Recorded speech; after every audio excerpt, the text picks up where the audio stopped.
नमस्कार, स्वागत है एलएनएमयू नोट्स में। इस वीडियो में हम लोग बात करने वाले हैं LNMU UG session 24-28 third semester के एग्ज़ाम और फोर्थ सेमेस्टर के एडमिशन के बारे में। तो देखिए, बहुत सारे स्टूडेंट का जो है वो BA, BSc, BCom session 24-28 Lalit Narayan Mithila University Darbhanga के जो थर्ड सेमेस्टर का एग्ज़ाम हुआ है, उस एग्ज़ाम में बहुत लोगों का किसी का जो है वो थ्योरी पेपर छूट गया है, किसी का प्रैक्टिकल पेपर छूट गया है। तो एग्ज़ाम किसी का जो है वो छूट गया है, तो अब क्या करेंगे, रिजल्ट कैसा आएगा, फोर्थ सेमेस्टर में एडमिशन होगा या नहीं होगा, फोर्थ सेमेस्टर का एग्ज़ाम दे पाएंगे या फिर नहीं दे पाएंगे।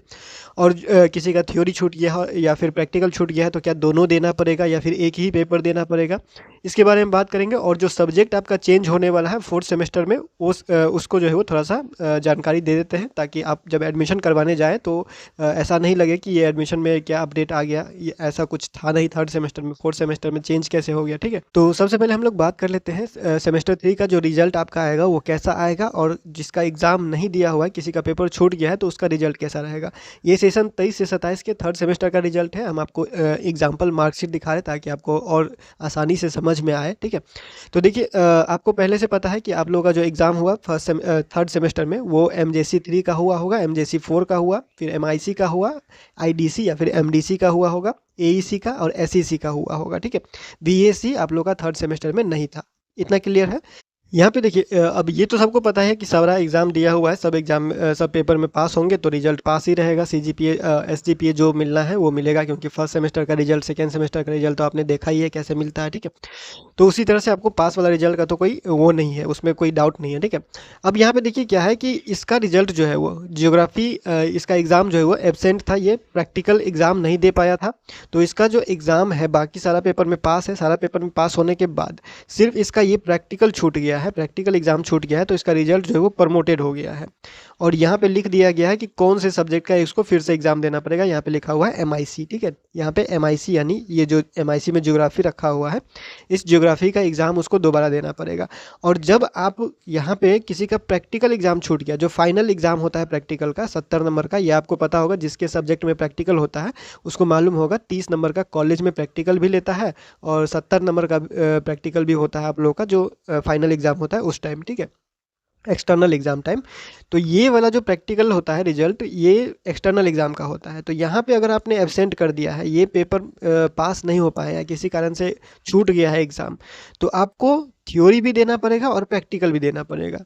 थ्योरी और प्रैक्टिकल दोनों देना पड़ता है। अगर थ्योरी में भी पास नहीं हो पाते हैं या प्रैक्टिकल में भी पास नहीं हो पाते हैं, दोनों में से कोई भी एक छूट गया है, तो देना आपको दोनों पड़ेगा, अगर थ्योरी और प्रैक्टिकल आपके सब्जेक्ट में दोनों होता है तब। ठीक है, और मान लीजिए जैसे कि यहाँ पे साइकोलॉजी आईडीसी है, इसमें तो प्रैक्टिकल नहीं होता है, तो प्रैक्टिकल नहीं होता है तो इसका जो रिजल्ट होगा ये थ्योरी का ही बनेगा। और अगर थ्योरी ही छूट गया है, जो फाइनल एग्ज़ाम होता है उसका थ्योरी छूट गया है, तो सिर्फ यही देगा। ये जो इंटरनल एग्ज़ाम होता है, इंटरनल एग्ज़ाम ये नहीं देगा, क्योंकि रिजल्ट इसका प्रमोटेड है। और एक बात है, आपको ध्यान रखना है कि जो सीआईए एग्ज़ाम होता है, इंटरनल एग्ज़ाम जो होता है, ये इंटरनल एग्ज़ाम सबसे ज़्यादा ज़रूरी होता है, क्योंकि इंटरनल एग्ज़ाम में पास होना बहुत ज़रूरी है। अगर वैसे तो दोनों एग्ज़ाम में ही पास होंगे तभी आपका जो है वो रिजल्ट पास होगा, लेकिन इंटरनल एग्ज़ाम ज़्यादा ज़रूरी इसलिए होता है क्योंकि जो इंटरनल एग्ज़ाम का मार्क होता है, अगर आप उसमें पास हो गए हैं, पास मार्क आपका आ चुका है और रिजल्ट आपका प्रमोटेड है, तो मान लीजिए जैसे कि एग्जांपल है, यहाँ पे ज्योग्राफी का ही एग्जांपल ले रहे हैं। ज्योग्राफी का एग्जांपल में यहाँ पे क्या है कि इसको एमआईसी, यहाँ पे थ्योरी और एमआईसी प्रैक्टिकल जो फाइनल एग्ज़ाम होगा वो दोनों देना पड़ेगा। और यहाँ पे क्या है कि सीआईए एग्ज़ाम में ये पास है, सीआईए एग्ज़ाम में पास है, इंटरनल एग्ज़ाम में पास है, तो इंटरनल एग्ज़ाम नहीं देना पड़ेगा। इंटरनल एग्ज़ाम में अगर आप पास है, कॉलेज वाला परीक्षा में अगर आप पास है और रिजल्ट आपका प्रमोटेड आ जाता है, जब रिजल्ट आएगा और यहाँ पे प्रमोटेड लिखा हुआ रहेगा, तो आपको सिर्फ वही एग्ज़ाम देना होगा जिस एग्ज़ाम में आप एब्सेंट थे या फिर पास नहीं हो पाए थे। कॉलेज वाला परीक्षा नहीं देना होगा। कॉलेज वाला परीक्षा वो लोग देते हैं जिनका रिजल्ट फेल हो जाता है या कॉलेज वाला परीक्षा पहले नहीं दिए होते हैं। ठीक है, तो वैसे ही कंडीशन में आपको कॉलेज वाला जो इंटरनल एग्ज़ाम होता है, सीआईए एग्ज़ाम, वो देना पड़ता है दोबारा, नहीं तो दोबारा एग्ज़ाम आपको नहीं देना है। तो इसको क्या करना पड़ेगा, ऐसा कोई किसी का रिजल्ट आता है, ये वाला थ्योरी मतलब कि फाइनल एग्ज़ाम ही सिर्फ देना है, थ्योरी और प्रैक्टिकल दोनों देना है। अगर किसी में थ्योरी और प्रैक्टिकल दोनों होता है, तब खाली थ्योरी होता है तो थ्योरी ही देना है। कॉलेज वाला परीक्षा में पास है तो वो दोबारा नहीं देना है अगर रिजल्ट प्रमोटेड है तो। और रिजल्ट यहाँ पे फेल लिख दिया, मान लीजिए किसी का रिजल्ट यहाँ पे फेल लिखा आ गया, आपने एक पेपर छोड़ा है या 2 पेपर छूट गया है एग्जाम, या फिर 3 पेपर एग्जाम छूट गया है, जब रिजल्ट आएगा तब आपको देखना है बस। तो जब रिजल्ट आएगा तब क्या आएगा, आपका प्रमोटेड आएगा। अगर प्रमोटेड आएगा तो सिर्फ उसी सब्जेक्ट का एग्जाम देना होगा जिस सब्जेक्ट में आप पास नहीं होंगे। अगर रिजल्ट फेल आएगा तो सब सब्जेक्ट का एग्जाम आपको फिर से देना पड़ेगा। एग्जाम देंगे कैसे, तो अगर आपका सेशन 24 से 28 है तो आपको सेशन 25 से 29 वाले के साथ एग्ज़ाम फॉर्म भरना पड़ेगा, परीक्षा फॉर्म भरना है, एडमिशन दोबारा नहीं करना है। फिर से थर्ड सेमेस्टर में जाके एडमिशन नहीं ले लीजिएगा, आपको सिर्फ थर्ड सेमेस्टर का सेशन 25-29 वाले के साथ एग्ज़ाम फॉर्म भरना पड़ेगा और उसी पेपर का एग्ज़ाम देना है जिस पेपर में आप पास नहीं हो पाए हैं। अगर आपका रिजल्ट प्रमोटेड है तो, रिजल्ट फेल है तो दोबारा ही आपको थर्ड सेमेस्टर का सारा पेपर देना पड़ेगा। ठीक है, तो रिजल्ट का वेट कीजिए। अगर आपका एक सब्जेक्ट छूट गया है या फिर 2 सब्जेक्ट का एग्जाम नहीं दे पाए या 3 सब्जेक्ट का एग्जाम नहीं दे पाए, बस रिजल्ट आने का इंतजार कीजिए। रिजल्ट आपको जो है वो लगभग 2 से ढाई महीना कम से कम इंतज़ार आपको करना पड़ेगा, क्योंकि आपका थर्ड सेमेस्टर का रिजल्ट एग्ज़ाम हुए ज़्यादा दिन हुआ नहीं है, तो 2-ढाई महीना के बाद ही आपको रिजल्ट का इंतजार करना है। अभी आप जो है वो फोर्थ सेमेस्टर का एग्ज़ाम का तैयारी में रहिए। ठीक है, तो क्लियर हो गया होगा। फिलहाल आप रिजल्ट का वेट कीजिए, प्रमोटेड आएगा तो उसी सब्जेक्ट का एग्ज़ाम दीजिएगा जिस सब्जेक्ट में आप पास नहीं होंगे, और फेल आएगा रिजल्ट तो सब सब्जेक्ट का एग्ज़ाम देना पड़ेगा। और प्रमोटेड वाले अगर जो है वो इंटरनल एग्ज़ाम में पास होते हैं तो इंटरनल एग्ज़ाम दोबारा नहीं देते हैं। और ये रिजल्ट प्रमोटेड कब होता है, तो जैसे कोई एक सब्जेक्ट में पास नहीं हुआ या फिर 2 सब्जेक्ट में पास नहीं हुआ या कभी कभी 3 सब्जेक्ट में भी पास नहीं हुआ तो उसका रिजल्ट जो है वो क्या हो जाता है, प्रमोटेड हो जाता है। अगर 3 से ज़्यादा सब्जेक्ट में जब कोई पास नहीं होता है तो उसका रिजल्ट क्या हो जाता है, फेल हो जाता है। अगर सेमेस्टर 3 का 2-3 परीक्षा छूट भी गया है, 2-3 पेपर पास नहीं भी हो पाते हैं, तो आप लोग का जो है वो फोर्थ सेमेस्टर में एडमिशन होगा, फोर्थ सेमेस्टर का आप एग्ज़ाम दे पाएंगे। ठीक है, फोर्थ सेमेस्टर से 5 सेमेस्टर में जाने के लिए आपको क्रेडिट पूरा करना पड़ेगा, तो फोर्थ सेमेस्टर का एग्ज़ाम अच्छे से दीजिएगा, सारा पेपर में पास होना ही पड़ेगा। और जो जिसका परीक्षा छूट गया है 25-29 के साथ फॉर्म भर के परीक्षा दे ही दीजिएगा, नहीं तो आपका 1 साल नहीं 2 साल बर्बाद हो जाएगा। ठीक है, धीरे धीरे आपको पता चलेगा।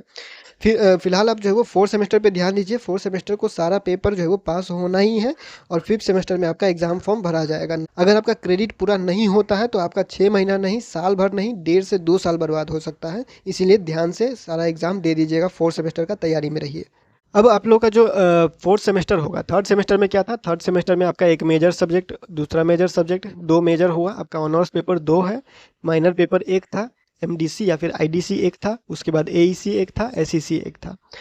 फोर्थ सेमेस्टर में आते हैं तो फोर्थ सेमेस्टर में क्या बदलाव होगा, जब आप एडमिशन लीजिएगा कॉलेज में, अभी एडमिशन का डेट नहीं आया है, जब आएगा तो आपको पता चल जाएगा। अपने अपने कॉलेज के नोटिस पे ध्यान रखिएगा, नज़र रखिएगा, क्योंकि सब कॉलेज का डेट अलग अलग होता है। कोई एक कॉलेज आज स्टार्ट किया है तो कोई दूसरा कॉलेज हो सकता है 10 दिन बाद स्टार्ट करे या 15 दिन बाद स्टार्ट करे, तो कॉलेज अपने हिसाब से, अपनी सुविधा के हिसाब से जो वो डेट जारी करता है फोर्थ सेमेस्टर का। फिलहाल गर्मी छुट्टी चल रहा है तो 1 महीना इंतजार कीजिए, उसके बाद हो सकता है एडमिशन डेट धीरे धीरे कॉलेज की तरफ से आना स्टार्ट होगा। ठीक है, अभी यहाँ पे सेमेस्टर 4 का सब्जेक्ट के बारे में यहाँ पे देखिए, मेजर सब्जेक्ट जो होगा आपका, एक मेजर सब्जेक्ट 2, 3 आपका ऑनर्स पेपर होगा।